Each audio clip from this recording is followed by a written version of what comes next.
Hai Kersani, mengalirlah di kau, menjadi raksa mengisi berikat punggung. Kersani asalnya merupakan nama besi yang masyhur dengan kekuatannya. Simbolik bagi kekuatan itu, akhirnya nama Kersani ini digunakan ke dalam pengamalan ilmu kebatinan orang Melayu bagi menamakan salah satu tenaga kerohanian.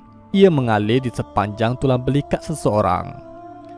Hakikatnya, konsep mengalirnya tenaga batin di sepanjang tulang belikat ini adalah teras bagi konsep kebatinan Hindu. Ia dikenali sebagai Kundalini. Ia berdalilkan kitab yoga Kundalini Upanishad. Dalam Hindu, mereka percaya roh manusia yang berasal dari Brahman yang dikenali sebagai Atman. Atman adalah roh dalam diri yang menghidupkan seseorang. Dari Atman ini, ia menghasilkan cetana atau tenaga kepada badan seseorang. Cetana atau tenaga ini terbahagi kepada dua. Pertama, cetana atau tenaga aktif dikenali sebagai prana, iaitu tenaga hayat atau tenaga asas. Tenaga hayat atau prana mengekalkan dan memberi tenaga kepada tubuh fizikal, fikiran dan akal. Ia bergerak melalui saluran yang dikenali sebagai nadi. Nadi ini mengalir di seluruh badan dan membekalkan tenaga ke sel, saraf, arteri dan lain-lain. Manakala nafas adalah manifestasi fizikal bagi prana. Kedua adalah cetana, yakni tenaga yang tidak aktif. Cetana tidak aktif inilah yang dikenali sebagai Kundalini atau pusat cakra yang berada di sepanjang tulang belikat seseorang. Ia merupakan tenaga kerohanian atau tenaga batin. Dari saluran Kundalini ini terdirinya 7 cakra di dalam tubuh badan manusia. Ketujuh-tujuh cakra ini mewakili warna tertentu tersusun sepanjang tulang belakang bermula dari bawah tulang belakang, kawasan pusat, hati, kerongkong, kawasan antara kening dan bahagian ubun-ubun.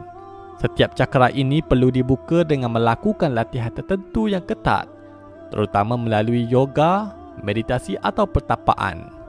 Jika cakra terakhir iaitu crown cakra yang berada di ubun berjaya dibuka, ia telah mencapai tahap pencerahan dan samadhi yang menjadikan roh akan bergabung dengan Brahman setelah roh itu keluar dari badan dan melebur bergabung dengan alam. Kini jelas bahawa konsep Kersani ini adalah merujuk kepada Kundalini yang menjadi teras amalan kebatinan bagi Hinduism. Inilah sikap gerakan kebatinan yang serikali menukar istilah amalan kebatinan agar ia selari dengan selera tempatan.